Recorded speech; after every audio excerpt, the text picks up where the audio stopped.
UEffect is pleased to have Marci Liroff here with us today. She's a casting director and Hollywood producer. Now, Marci, I have to ask you, how does one get into becoming a casting director? I kind of fell into this. I didn't grow up wanting to be a casting director. I didn't even know what that was. But once I found it, and I found it by kind of jumping around to a lot of different jobs within the industry. So I think, if you're growing up and you're just trying to figure out where, what you want to do, you might need to be going into a few different jobs within the field that you are interested in until you find it and it finds you. And then once that happens, then you can flourish and then you can go forward. Well, I think it's really interesting because it's one of those hidden talents. When you look at your blockbuster films, like, for example, your classic of Mean Girls and things like that, we can't sometimes envision another actor playing those roles. Like, we assimilate the entire story with those characters, but the magic behind that is actually in the casting and finding those characters. If I'm doing my job well, if I'm casting a movie well, the casting should be seamless and kind of invisible so that you don't see the casting. It's just, like you said, like you can't imagine anyone else playing those roles.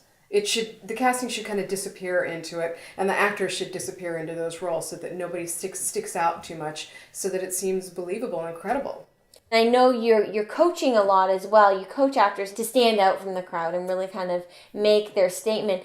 How do you coach them to stand out and empower them?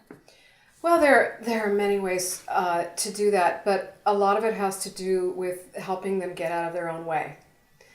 So many times people will come in an audition and they're pushing it and they're not being real, and I have to see the honesty in the actor, and I have to see the truth of the character. And so a lot of it is just getting them to kind of relax into their own skin so that they can bring out what's unique and best in them. Well, I think that translates, though, beyond just acting and film in itself, that translates to regular life. Sure. I think that's something young people struggle with on a daily basis, is finding, can we be comfortable in our own skin and being vulnerable in some sense. Do you see that correlation at all in the work that you do? Well, many times people have told me that I produced a DVD for auditioning called Marci Liroff's Audition Boot Camp. And many people have bought it who are not actors, who have other jobs in the world, and they said that it completely translates. A lot of what I'm teaching translates because it, like you said, it really does affect you in any situation, be it a business situation or just in life, about being comfortable with who you are. I mean, as a young person, do you feel the pressure to fit in and be accepted and fit into a certain group? I mean, do you feel that? I do, and I feel in a lot of ways you're pressured to sometimes hide, well, not necessarily hide, but push aside your own interests and passions to conform a certain way. You want to fit in with the right crowd, and in order to do so, your interests have to be what they want. You say what they expect, and in a way, you lose a part of yourself to conform. And I think beyond just even girls and just youth in general do feel that. I think a lot of it is just being comfortable with who you are, and that comes with age. I think it just comes with experience as well. But it sounds like, though, if you can refine that art early enough, sure, you'll be that much more ahead.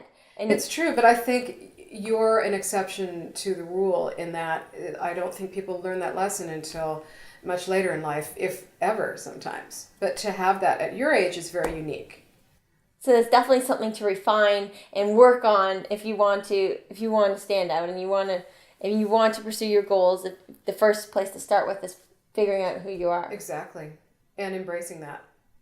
So if we were to do a couple quick tips for young aspiring artists who are looking to make it in the industry, number one in casting is to be yourself and have that acceptance and truth.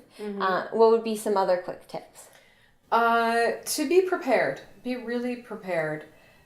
Come in having made some choices for the role, and don't just recite the lines. Many times kids come in and they think the whole point is to have things memorized, and so all they're doing is just, in a very robotic sense, repeating the lines, but there's no heart in it. There's no meaning behind the lines. And so they have to find that. Well, thank you again so much for your time and sharing some of your insights. You're clearly paving a road of success and writing your own success story as you carve the success of all the movies you're working on. And I'm just so excited to see what projects you have upcoming. Thank you. You too. It was great talking to you. When I cast E.T., the little boy that we ultimately picked to play the lead, Elliot, his audition was pretty memorable. He was 9 years old, and he was so into it from the moment it started. And I often show this tape to my students to show them what acting should be all about. It's so believable what he did. And he was just 9 years old, and it's really because children have such amazing imaginations. And as we get older, we start building an ego and start kind of locking down that imagination and putting up those walls because we want to be cool, you know. But children, when they're acting, are just amazing.